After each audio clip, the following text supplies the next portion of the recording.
Hi hello ನಮಸ್ಕಾರ. ನಾನು ನಿಮ್ಮ ಮಾಲೂರು ಹುಡುಗರ ಯೂಟ್ಯೂಬ್ ಚಾನಲ್ ಕಡೆಯಿಂದ ಮಾತಾಡ್ತಾ ಇದ್ದೀವಿ. ಸೊ ನಾವು ಇವತ್ತು ಎಲ್ಲಿಗೆ ಬಂದಿದ್ದೀವಿ ಅಂದರೆ ನಮ್ಮ ಮಾಲೂರಿನ ಮಾರಮ್ಮ ದೇವಾಲಯ ಬಳಿ ಇರುವ ಶ್ರೀ ವಾಸವಿ ಕನಿಕಾ ಪರಮೇಶ್ವರಿ ದೇವಾಲಯಕ್ಕೆ ಬಂದಿದ್ದೀವಿ. ಸೊ ಈ ದೇವಾಲಯದ ವಿಶೇಷತೆ ಏನಂದರೆ, ಒಂದೇ ದೇವಾಲಯದಲ್ಲಿ 3 ವಿಗ್ರಹಗಳನ್ನು ಸ್ಥಾಪಿಸಲಾಗಿದೆ. ಎಡಗಡೆ ಬಂದು ಶ್ರೀಲಿಂಗ ಮತ್ತು ಬಲಗಡೆ ಬಂದು ಶ್ರೀ ಲಕ್ಷ್ಮೀನಾರಾಯಣ, ಮೂಲ ದೇವತೆ ಬಂದು ಶ್ರೀ ವಾಸವಿ ಕನಿಕಾ ಪರಮೇಶ್ವರಿ.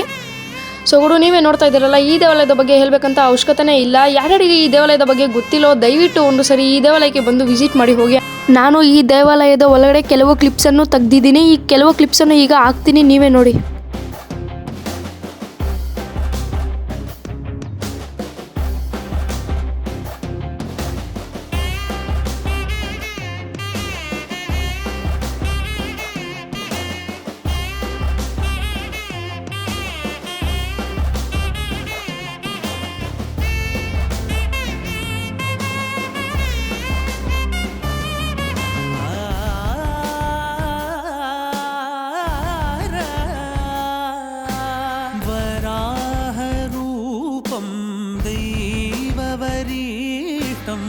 वराहरूपं दैववरीष्टं वरस्मितवदनं वज्रदन्तधर रक्षाकवचम्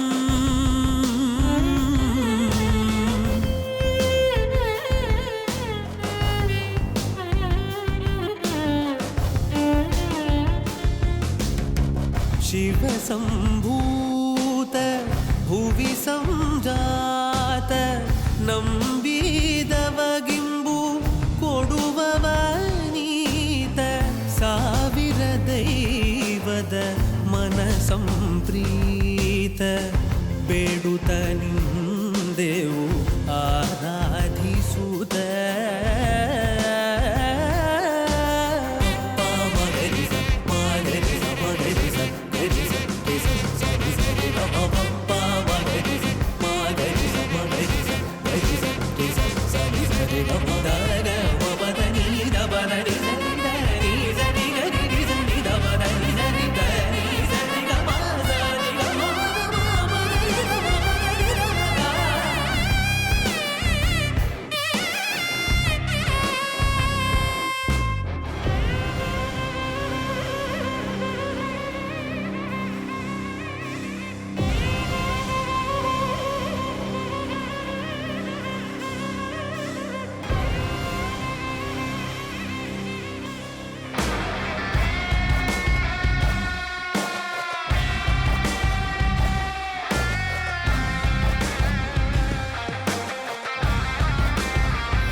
ಬನ್ನಿ ದೇವಾಲಯದ ಪ್ರಧಾನ ಅರ್ಚಕರಾದ ಶ್ರೀ ರಾಮಚಂದ್ರ ಸ್ವಾಮಿಗಳನ್ನು ಕೇಳಿ ತಿಳ್ಕೊಳ್ಳೋಣ.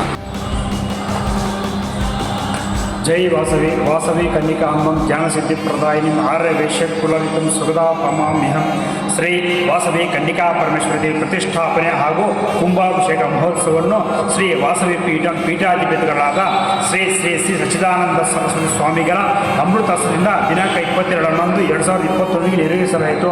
ಅದೇ ರೀತಿ ಪಾರ್ವತಿ ಸ್ವರೂಪವಂತ ಶ್ರೀ ವಾಸವಿ ಕನ್ನಿಕಾ ಪರಮೇಶ್ವರಿ ಅಮ್ಮನವರಿಗೆ ಪ್ರತಿದಿನ ಅಭಿಷೇಕ ನಡೆಯುತ್ತೆ. ಅದೇ ರೀತಿ ಪಾರ್ವತಿ ನಗರೇಶ್ವರ ಸ್ವಾಮಿಯವರಿಗೆ ಪ್ರತಿ ಸೋಮವಾರ ಅಭಿಷೇಕ ನಡೆಯುತ್ತೆ. ಅದೇ ರೀತಿ ಪ್ರತಿ ಶನಿವಾರ ಶ್ರೀ ಲಕ್ಷ್ಮೀನಾರಾಯಣ ಸ್ವಾಮಿಗೆ ಪ್ರತಿ ಶನಿವಾರ ಅಭಿಷೇಕ ನಡೆಯುತ್ತೆ. ಸೊ ಗುರು, ನೀವೇ ನೋಡೋದ್ರಲ್ಲ ದೇವಾಲಯ ಹೆಂಗಿದೆ ಅಂತ. ಯಾರ್ಯಾರಿಗೆ ಈ ದೇವಾಲಯದ ಬಗ್ಗೆ ಗೊತ್ತಿಲ್ವೋ ದಯವಿಟ್ಟು ಒಂದ್ಸರಿ ವಿಸಿಟ್ ಮಾಡಿ ಹೋಗಿ. ಸೊ ಈ ವಿಡಿಯೋ ಇಷ್ಟ ಆದರೆ ಲೈಕ್ ಮಾಡಿ, ಶೇರ್ ಮಾಡಿ, ಸಬ್ಸ್ಕ್ರೈಬ್ ಮಾಡಿ.